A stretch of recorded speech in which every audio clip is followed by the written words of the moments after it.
I just want to speak to you a little bit about Ayn Rand and what she meant to me in my life and the fight we're engaged here in Congress. I am primarily the creator of a new code of morality which has so far been believed impossible, namely a morality not based on faith.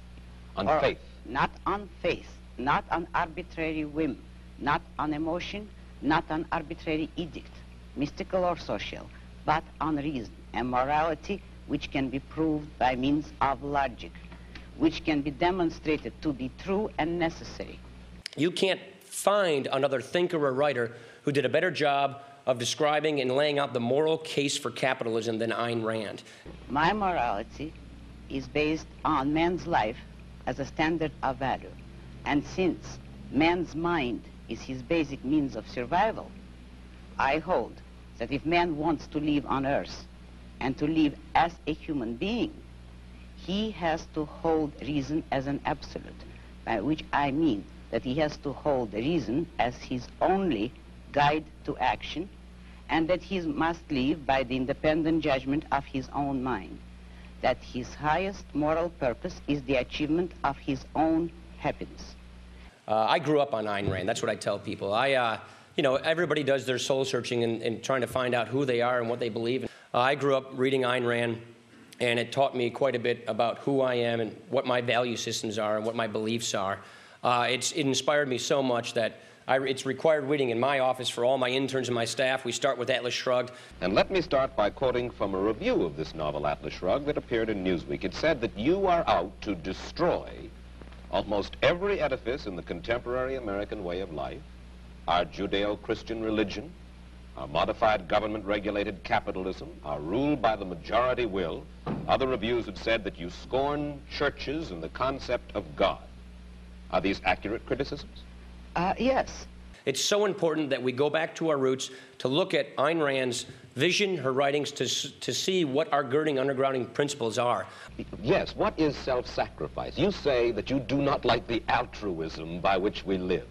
You like a certain kind of Ayn Randist selfishness. I would say that I don't like is too weak a word. I consider it evil.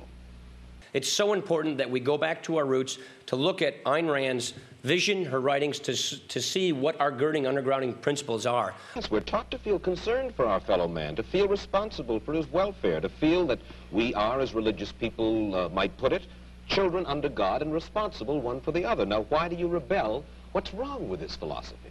I say that man is entitled to his own happiness and that he must achieve it himself. I always go back to, you know, Francisco d'Anconia's speech at Bill Taggart's wedding on money, you know, when I think about monetary policy. And then I go to the 64-page John Galt speech, you know, on the radio at the end and go back to a lot of other things that she did to try and make sure I can check my premises so that I know that what I'm believing and doing and advancing are square with the key principles of individualism. And what's wrong with loving your fellow man? Christ, every important moral leader in man's history, has taught us that we should love one another. Why, then, is this kind of love, in your mind, immoral?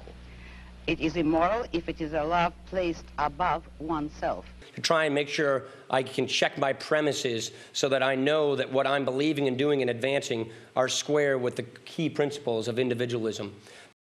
And then if a man is weak or a woman is weak, then he is beyond love? He certainly does not deserve it. He certainly is beyond. He can always correct it. Man has free will.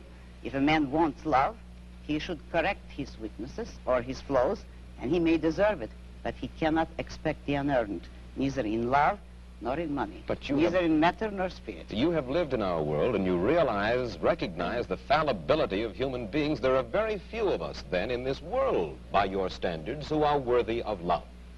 Unfortunately, yes, very few. Ayn Rand, more than anyone else, did a fantastic job of explaining the morality of capitalism, the morality of individualism. And this, to me, is what matters most.